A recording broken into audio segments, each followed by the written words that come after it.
कि हम सब यहाँ पर एकत्रित होकर के निरंकार का, सतगुरु का यशोगान कर रहे हैं। अगर हम सोचें कि हम कर रहे हैं, हमारे बस की बात नहीं। सतगुरु ने हमें अपनी शरण दी। ये नहीं कि हम सतगुरु के पास आए। सतगुरु ने हमारे मन में ऐसे भाव उत्पन्न किए। किसी महापुरुष ने या किसी भी गुरसिख ने बयां किया कि ये दर सच्चा दर है, तो हमने बिना हीलो हुज्जत के, बिना किसी किंतु परंतु के मन में कौतूहल हुआ। वो कौतूहल भी क्या, जिज्ञासा भी क्या, वे सतगुरु और निरंकार के द्वारा ही उत्पन्न हुई। और हम इस दर पर आकर के झुक करके इस निरंकार के साथ सतगुरु ने क्षण भर में हमें रूबरू करा दिया। साध संगत दास को एक साखी याद आ रही है कि एक राजा थे और वो गुरु के शरण में गए। कहते हैं आप सबको रब से मिलाते हो, मुझे भी रब से मिला दो। तो गुरुदेव ने कहा कि मैं रब से तो मिला दूंगा, परंतु पहले आप सेवा करो। महीना बीत गया, 2 महीने बीत गए, 3 महीने बीत गए। गुरु साहिबान की पत्नी ने कहा कि राजा हैं और यहां पर सेवा कर रहे हैं, आप इनके ऊपर कृपा कर दो।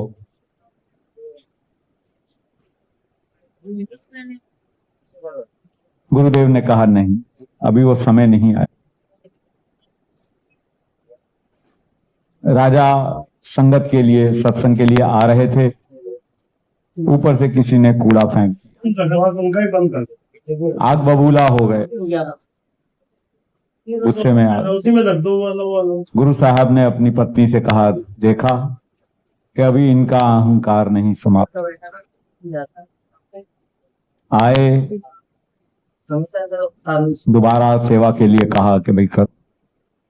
फिर राजा को रियलाइज हुआ कि गलती कहां पर हुई। अहंकार, वो अहंकार जिसने कि उन्हें इस रब से मिलने के, इस ज्ञान की काबिलियत नहीं बख्शी। दोबारा सेवा करी, करते रहे। फिर आए, सत्संग में आ रहे थे तो ऊपर से उन्होंने कूड़ा डाल दिया। कूड़ा डाला तो वो कहते हैं कि ये मेरे गुरु के भक्त ने कूड़ा डाला है, ये मेरा कंधा पवित्र हो गया, ये दूसरे कंधे पर भी तुम कूड़ा डाल दो। क्या हुआ? अहंकार खत्म हो। इस ज्ञान की पात्रता, जहां अहंकार है वहां निरंकार नहीं है। ये शब्द के भी मायने यही आ रहे हैं। राजा के ऊपर बख्शिश हुई, उन्हें समझ आया कि अहंकार कितना बड़ा शत्रु है इंसान का। शहंशाह बाबा जी से किसी ने जिक्र किया कि इतना सच्चा सुच्चा ज्ञान आप ऐसे ही दिए जा रहे हो, कम से कम पात्रता तो देखो। वो समय अलग था गुरुदेव का और ये समय अलग। शहंशाह जी ने कहा कि इस ज्ञान के अंदर इतनी महत्ता है, इतनी पावर है कि ये अपने आप व्यक्ति को पात्र बना देगा। जब ये ज्ञान उसके अंदर उतरेगा तो ये अपने के काबिल हो जाएगा। ये शहंशाह जी के शब्द थे। शहंशाह जी ने इसके आगे कहा, कहते हैं कि अगर मैं ढूंढने लगूं ना कि इस ज्ञान की पात्रता किस में है, इस ज्ञान के काबिल कौन है, कहते शायद ही कोई विरला मिलेगा मेरे को इस दुनिया में कि जिसको ये मैं ज्ञान दे पाऊं। पर ये 84 लाख की योनियों में भटकती हुई आत्माएं मनुष्य का रूप धारण करके आई हैं। यही तो मौका है इनके पास, यही तो मौका है कि इसी जन्म में इन्होंने क्या कहते हैं, आवागमन से, मृत्यु और जन्म के और पुनर्जन्म के चक्र से छूटना है। तो शहंशाह जी ने कितना बड़ा क्रांतिकारी कदम उठाया कि जो इनके दर पर आया उसको कंठ लगाया। कोई जात नहीं पूछी, कोई पढ़ाई लिखाई नहीं पूछी, कोई अमीरी गरीबी नहीं पूछी, कुछ नहीं पूछा। और जिसने भी कहा उसकी झोली में ये दांत डालते चले गए। और जिनको समझ में आ गया, जो इस दर के साथ जुड़ गए वो तर गए। तो जिनको नहीं समझ में आया, ठीक है। यहां पर जो शब्द आ रहा है, सिख गुरु दा दम दम, यानी कि हर श्वास। दम का मतलब होता है सांस आना। दम दम पल पल, यानी कि हर समय दास ही बन के रहता है। क्यों बन के रहना है दास? क्योंकि ये जो इतनी नायाब कृपा हम पे हुई। दुनिया में चले जाओ, इतनी जलन, इतनी ईर्ष्या, इतनी घृणा, कैसी कैसी व्याधियों से दुनिया घिरी पड़ी है। और इस सच्चे पातशाह मेरे सतगुरु ने हम सबको इन सब चीजों से ऊपर उठा दिया, हमारे मनों में शांति स्थापित कर दी। लोग शांति के लिए पता नहीं कहां हिमालय पर्वत पे जा रहे हैं, कोई कुंभ पे जा रहा है, कोई कहां जा रहा है, कोई कहां जा रहा है। और इसने आप सबकी साथ संगत से जा करके शांति का द्वार खोल दिया। मन की शांति ही सबसे बड़ी आवश्यकता है इस जीवन की। और वो तभी मिलती है जब हमें पता लगता है कि हम क्या हैं। ये पीछे लिखा हुआ है, self realization through God realization, कि जब हम इस ईश्वर को, इस निरंकार को जान जाते हैं तो पता चलता है कि हम क्या हैं, हम कहां से आए और हमें कहां जाना है। इतनी बड़ी बात, इतना सच्चा सुच्चा ज्ञान बिना किसी शुल्क के। एक बच्चे को ट्यूशन पढ़ाने के लिए भेजते हैं, 200 रुपए घंटा देना पड़ता है। और यहाँ में इतने महापुरुषों ने गीत रूप में, कविता रूप में, विचार रूप में हम सबका मार्गदर्शन करने का प्रयास किया। कोई इनको फीस मिलनी है? नहीं, ये सतगुरु की आज्ञा का पालन कर रहे हैं, सतगुरु की सेवा में हाजिर हैं, क्योंकि सतगुरु के ये ऋणी हैं। सतगुरु ने इतनी बड़ी कृपा करी। दास तो क्या, दास के बाद चाकर आता है। चाकर क्या है कि खाने को मिल जाए बस, रहने को मिल जाए बस, कोई इच्छा नहीं। और जब आप इस लेवल पे सोचोगे तो फिर देखना आपको कैसे नवाजता है, आपको कैसे ये सजाता है। सिख गुरुदा दम दम पल पल दास ही बन के रहता। क्यों? क्योंकि इसने इतना बड़ा हमारे ऊपर कृपा कर दिया, जिसका हम मोल नहीं चुका सकते। और जिसका हम मोल नहीं चुका सकते तो फिर हमें दासता तो स्वीकार करनी ही चाहिए। कम से कम दासता स्वीकार करेंगे, समर्पण करेंगे, झुक जाएंगे तो गुरु रीझ जाएगा। और जब गुरु रीझता है तो फिर दुनिया की दौलतें आपके चरणों में आती हैं, आपके कदमों में आती हैं। दुनिया का ज्ञान भी आपके कदमों में आता है।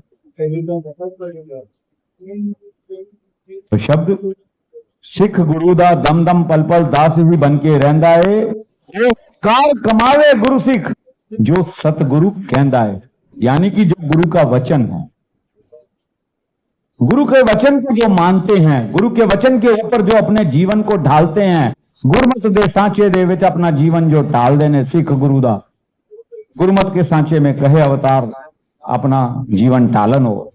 यानी कि गुरु की बात के ऊपर अपने जीवन को लाना। जब हम गुरु की बात को जीवन में उतारते हैं तो गुरु हमारे साथ खड़ा होता है, सतगुरु हमारे साथ खड़ा होता है। और जब हम कहते हैं कि कोई कौन देख रहा है, अरे एक गीत है बड़ा प्यारा सा, अंतर्यामी नू दसा की हाल दिल दा, मेथों पहले एनू पता है हर मुश्किल दा। ये सब जानता है, घट घट की जानता है, हर घट में वास करता है। और इतना विशाल, इतना अनंत, ऐसी दात के साथ, ऐसी सत्य के साथ, ऐसे सत्य के साथ हमें सतगुरु ने जोड़ दिया। सतगुरु पे हम विश्वास करें कि जो सतगुरु के वचन आ रहे हैं वो हमारे लिए कल्याणकारी हैं। कैसे कह रहे हैं जी? लख सियाणा वे गुरसिख पर आपे नु मूड गिने, लख होवे सुख दौलत वाला गुर चरणा दी धूल गिने।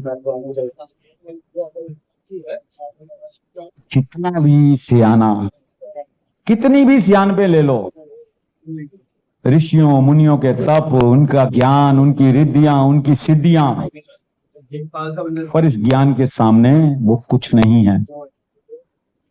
हम जितनी मर्जी डिग्रियां हासिल कर लें, MA, BA, PhD, MBBS, जो मर्जी कर लें, वो हम सिर्फ करते हैं अपने जीवन को यापन करने के लिए, इस शरीर और परिवार के पालन के लिए। पर असली पढ़ाई जो है वो सतगुरु ने हमें दी है। जीवन का मकसद इससे हल होता है, और इस पढ़ाई से ऊपर कोई पढ़ाई नहीं है।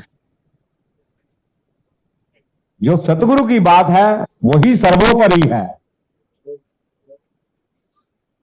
और जिन्होंने सतगुरु की बात मानी, सतगुरु की बात के ऊपर अपने जीवन को ढाला, सतगुरु उनके साथ खड़े होते हैं। तो ये दुनिया की दौलतें आने जाने वाली हैं, आज है कल नहीं है। दास कल पढ़ रहा था, धीरू भाई अंबानी दुनिया के सबसे अमीर व्यक्तियों में उनका शुमार है, और उनका एक बेटा छोटा अनिल अंबानी, उसको ईडी ने सम्मन किया है कि भाई तुमने कुछ गलत काम किया है। अरबोपति बाप का बेटा, और आज क्या हालत है। कहने का भाव कि ये दौलत हमारे को चाहिए जीवन यापन के लिए। इस दौलत के लिए हमने पागल नहीं होना, कमाना है। समाज की जरूरत, घर की जरूरत, परिवार की जरूरत, उन सबको पूरा करना है। जब भी तो चौथा प्रण लिया सतगुरु ने कि हमने गृहस्थ आश्रम में रहना है, परंतु इस माया को हावी नहीं होने देना अपने ऊपर। माया को उपयोग करना है, प्रयोग करना है। तो कितना भी दौलत वाला हो, पर इस सतगुरु ने जो दौलत हमें बख्शी, ये जो दात हमें बख्शी, इसके सामने लाखों करोड़ों बेमानी है। इसीलिए वो अपने आप को गुरसिख बना करके समर्पण के भाव में रहता है। ये आनी जानी है, पर आपके साथ जो ये सच्ची सत्ता, ये जो सच्चा ज्ञान दिया है, ये सदा साथ रहना है। आप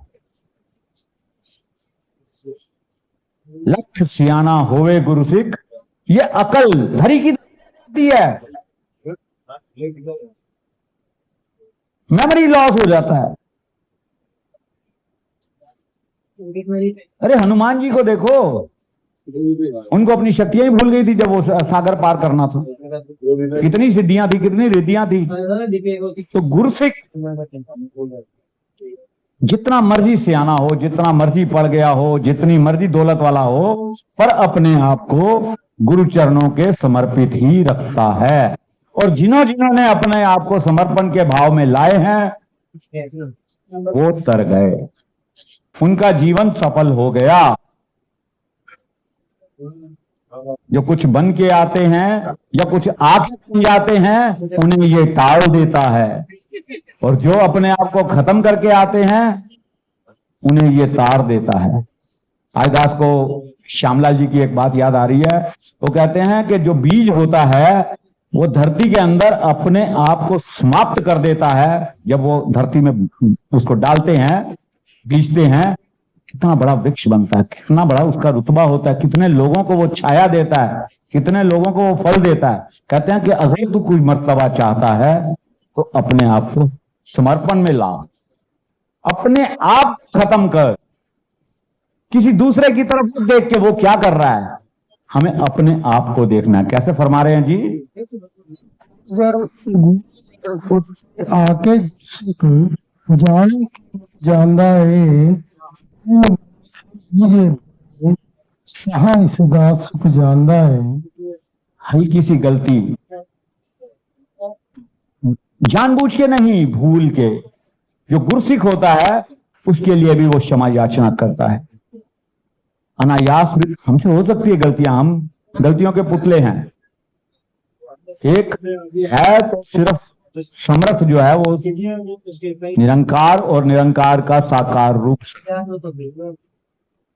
जब भी तो सतगुरु ने हमें सिमरन दिया कि भाई आपसे अगर भूल भुलेखे कोई गलती हो जाए तो उसे बख्शा लो और उसके दोबारा रिपीट मत करो।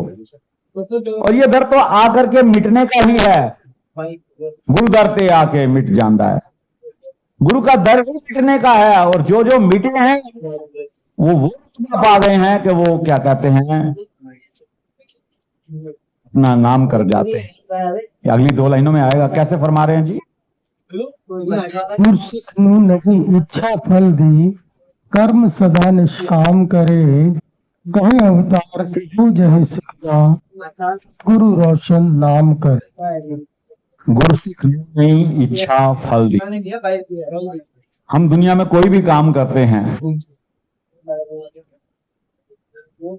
एक उम्मीद लेके करते हैं। बाबा हरदेव सिंह जी ने यहीं पर, यहाँ पे हर बुधवार को आते थे पहले, 90s की बात है। बुध या बृहस्पतिवार को आते थे, वीकली समागम, वीकली सत्संग होता था। तो बाबा हरदेव सिंह जी ने फरमाया कि कोई भी व्यापारी घाटे के लिए सौदा नहीं करता, पूरी कैलकुलेशन करके तब करता, परंतु फिर भी घाटा हो जाता है। कोई भी व्यक्ति अपनी बेइज्जती नहीं कराना चाहता, तो फिर भी लोगों की बेइज्जती होती है। आप अच्छे के लिए काम कर रहे हो और जूते पड़ जाते हैं। यानी कि कोई भी व्यक्ति अपयश के लिए कार्य नहीं करता,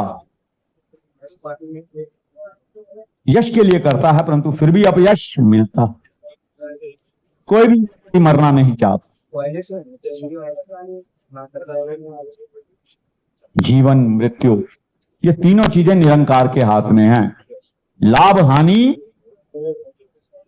यश अपयश, जीवन मृत्यु।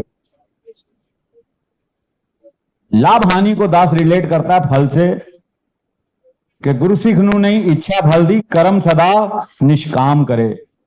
कर्म का होना ही निष्काम रूप से चाहिए।